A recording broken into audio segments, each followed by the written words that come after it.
sister ship of the Isaac Scotland thing up here, the Charles Price. The Charles Price, just like so many others, left the safety of the St. Clair River, moved into Lake Huron, and decided to give it a try. It had coal in its belly from Lake Erie. It was moving its way northward, and it got into the lake. Something happened somewhere, we don't know, but ultimately the ship flipped over, and it went down with its entire crew of 28 men. Now the Price was the mystery ship. After the storm abated, days after, this ship was seen floating around. It was completely encapsulated in ice. Nobody knew what it was. There was a lot of speculation that it was the Regina, maybe it was the Wexford, maybe it was the Carruthers. Nobody really knew.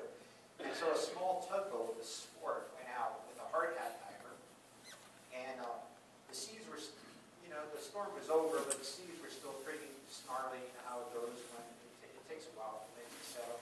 But they put a hard hat diver over the side of the Sport. They dangled them along the hull, this inverted hull, to try to figure out what the identity of the ship was. The hard hat diver gave tugs, and he came up, and he knew what the identity was, and then he asked for $250 before he would reveal it. And a newspaper paid him, and he got his $250, and he identified the ship as the Charles Price. Today, the Charles Price is just a few miles north of the Blue Water Bridge. It's in about 70 feet of water. It was inverted like this for about a week or so after the storm, and until the stern portion dragged bottom. Eventually it lost its buoyancy and it went down. So it's in very shallow water. For a big boat like this, the keel was less than 20 feet or so beneath the waves. It was found, I don't know, maybe 20 years ago or thereabouts. And again, you can see this is a propeller shot from right after it was found. You can see the propeller, the hub, the blades, and this is what it looked like a couple of months ago when I moved there. You can see just how thick the muscle coverage is on that boat. The hull itself is actually collapsing quite a bit. Most of these other boats are in pretty deep water. They're over 150 feet deep. The Scott here is like 180. This, because it's so shallow, it's getting all the effects of all the storms over the last 100 years. It's getting ice movement, it's getting wave action, that sort of thing. So generally, the shallower the shipwreck is, the more it's going to be affected by these natural processes. Plus, it was available for salvage, so a lot of people can go down into the easy diving depth, even back in 1913. And so you can open up parts of the hull so you can get in and remove cargoes, that sort of thing. And so the Price, because of its location and its shallow water, is considerably more degraded than its counterparts that are in deeper water. And the hull has actually really collapsed even since discovery about 20 years ago.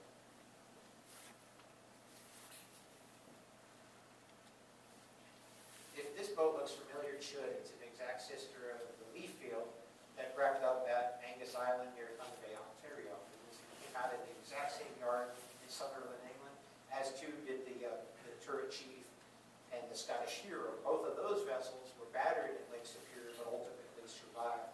The Wexford was coming out of, Lake Superior. It had steel rails and a lot of grain from Upper Ontario, and it was making its way toward Georgian Bay.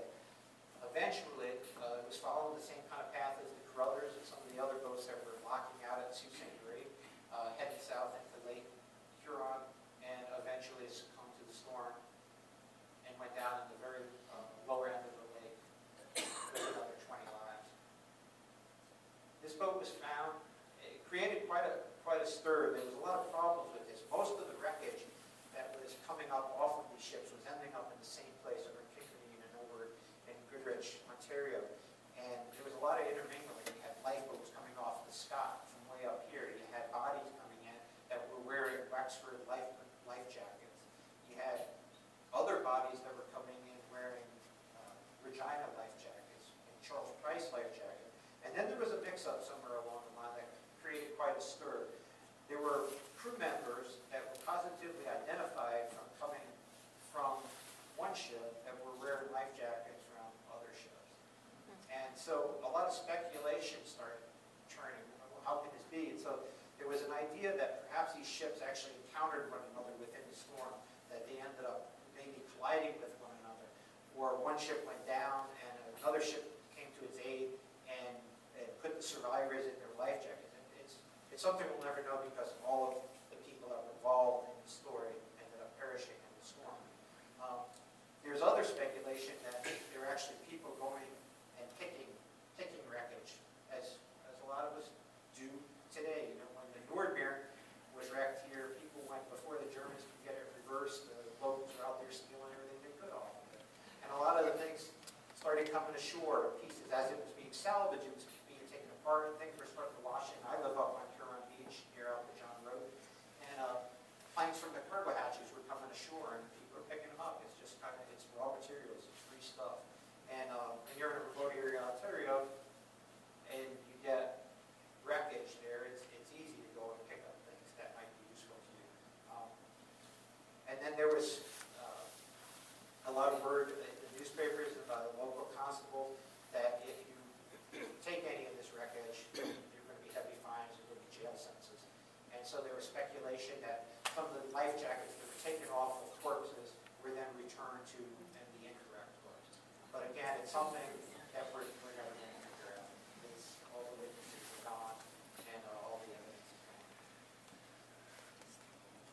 But the Wexford today is sitting in about 75 feet of water. It's one of the few 1913 storm victims that's actually sitting upright on the bottom. Most of the superstructure is gone, but otherwise the hull is relatively intact. And it's, again, it's a pretty popular dive site in Lower Lake Huron. You can see the upper left, the anchors are still tatted. There's a dead eye, not a person there, but a dead eye for the rig, adjusting the standing rigging. A lot of these boats, even though they were not sailboats, they still had masts and they had a lot of moving rigging. Then inside the boats and such, so it's fully encrusted now. But you can see things like sconces and lamp holders and portholes in the glass that are in pretty good shape. The only ship of the 12 that went down in the big storm that had to be out there was Lightship 82.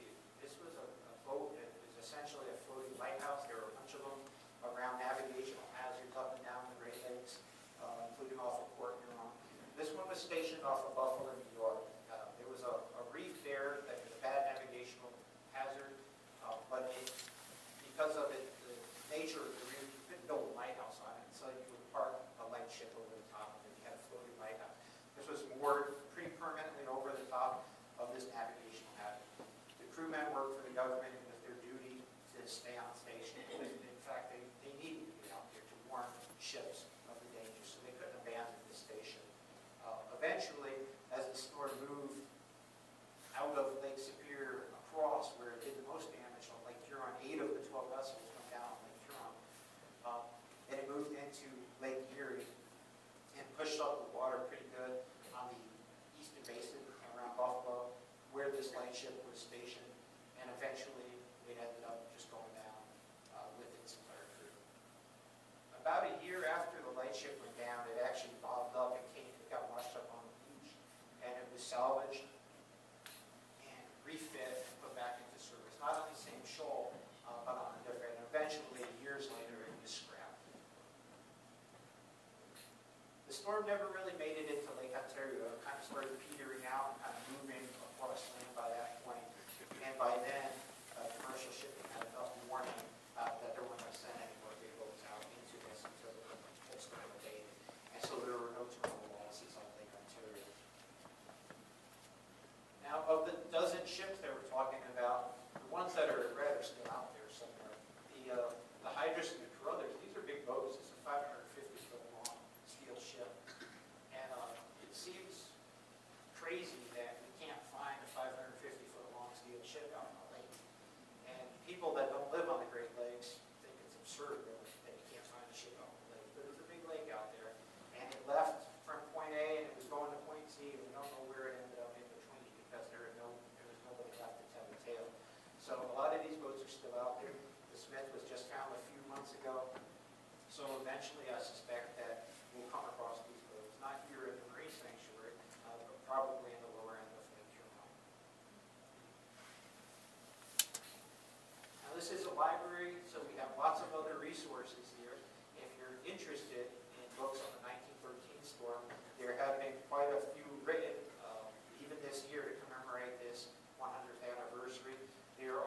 children's books that kind of make it a little bit more palatable for young readers. This Storm Struck here, for example. Marlowe's got a whole slew of 1913 Storm books over in the special collections area. So I encourage you to read about it, to follow the events over the next couple of weeks. There are a lot of commemorative events going around the Great Lakes, talks by people that have relatives that were survivors of the storm, or crewmen that even died. But there's a lot of literature out right now, and I encourage you to really kind of delve into it if you're interested. And so ends the tale, really, of the Great Storm of 1913. It was devastating. It taught us a lot of lessons. Hopefully, it has never been repeated in the Great Lakes to this scale, fortunately. And hopefully, will never be repeated again. Thank you very much for coming.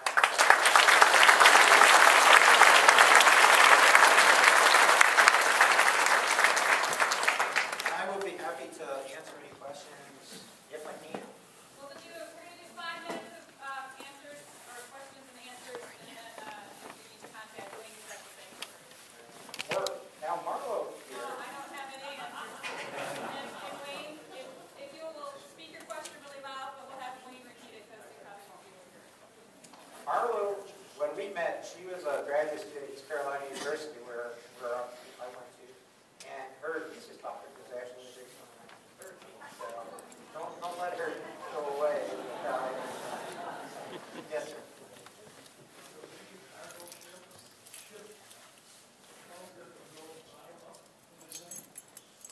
That's a good question.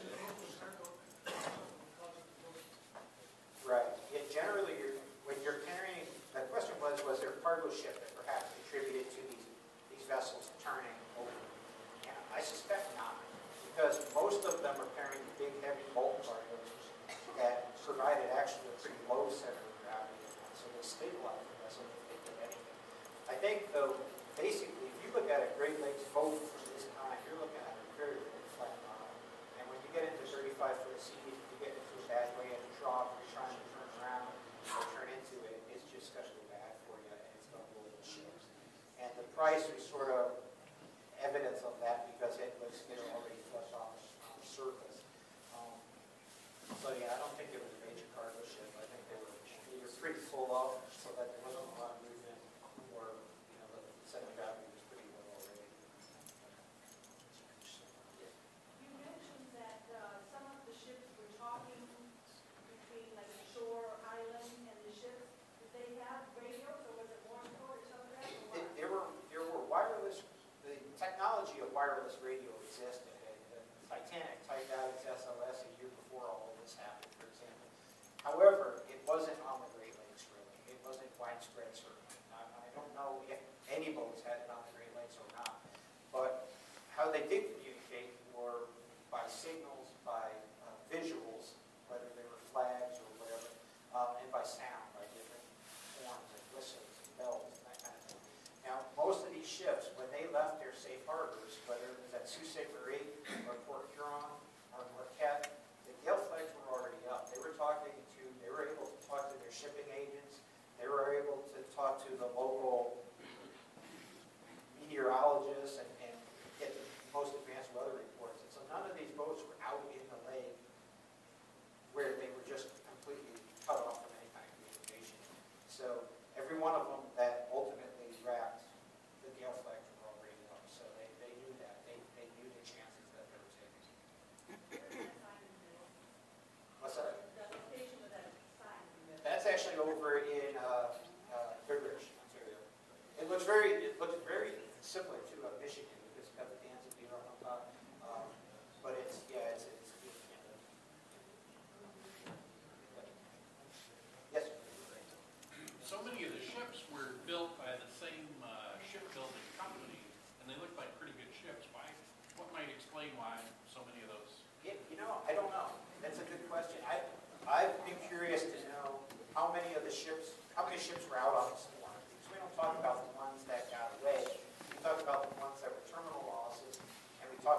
process that were ultimately recovered.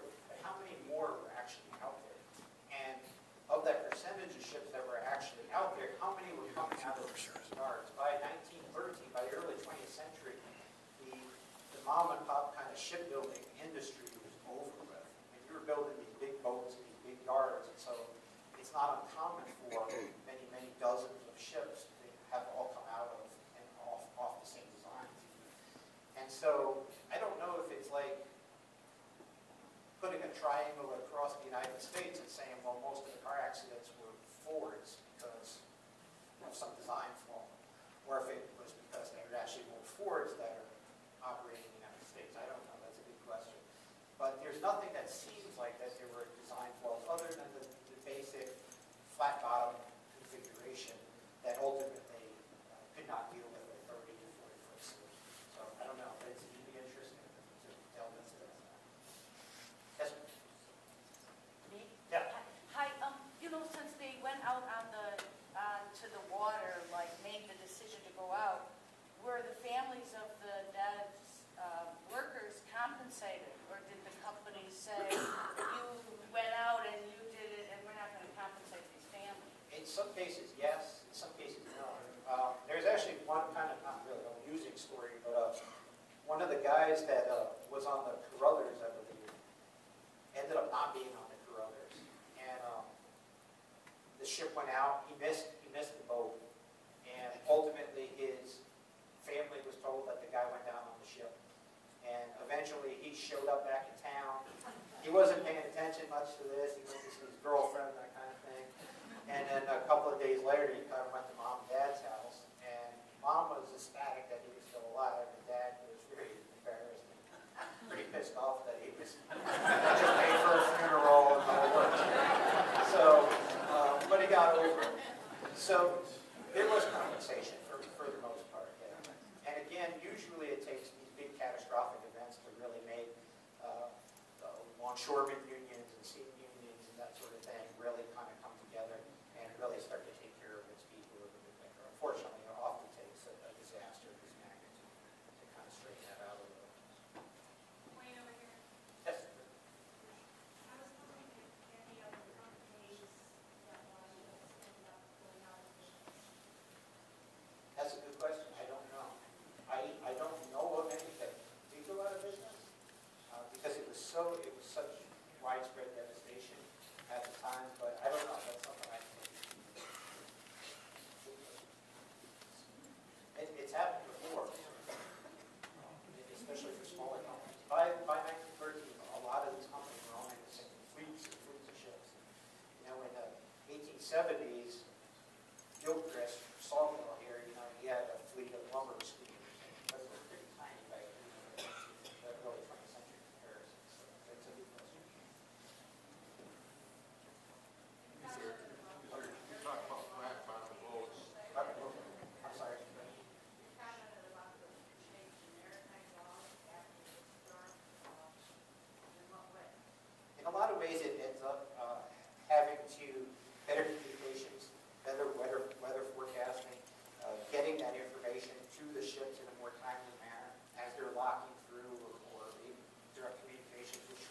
facilitate getting in and out of locks and getting in and out of shallow harbors and that sort of thing.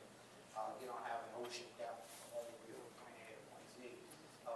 So ship technology certainly changed a little bit through, after the storm. There was a lot of investigation into the reasons why these things may have turned over at the surface, if there were design flaws. But this happens all the time when you get into ship disasters. You know, when the Titanic sank, was it brittle rivets that caused something like that? When the Morel split in half, you know, was there some kind of major design flaw? Did the Fitzgerald have some kind of problem that we need to stop building ships in that kind of configuration? So there's always sort of investigation of the basic structure of that vessel. And sometimes, if you have the evidence to look at, the ship itself, the shipwreck itself, you can see where structures failed or didn't. And consequently, then you can kind of adapt to it. But I don't know if there was an overwhelming design change immediately after the storm, but certainly over the course of the last 100 years, there has been. Now, there was a time where ships were self-loaders and they were top-heavy and there were kind of goofy designs like whalebacks and other kinds of things that happened in the Great Lakes, some of which worked, some of which didn't. But that's sort of all experimental and everything kind of adapts and evolves through time. So, but I think that the basic Great Lakes boat of today can handle heavier seas than certainly this 1913 counterpart.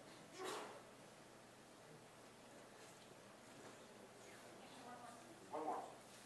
Who made the decision to go or not go or stay? Was it pressure from the owner? Was it, can the crew say, hey, let's have a boat, where they're blacklisted if they don't want to do it? And the insurance companies, why take such a risk in October or November? Or did they have the statistics to say we won't cover it? Or if you have weather forecast of this, you're not covered? Yeah. I think that's ultimately the captain's decision, right? So whether he's going to leave that port or not, it's ultimately the captain's decision. A lot of times experience can get you in trouble.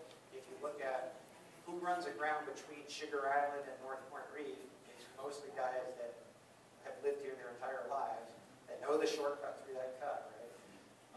But they know it, and then they get in trouble with it. And so a lot of times that happens on the lakes. And sometimes a captain is going to figure that I can sense that there's a change in the storm. I'm getting a lot of pressure. This is the final voyage. I got to get this cargo through. It's not going to be that bad. This is a good boat. I've been in bad seas before.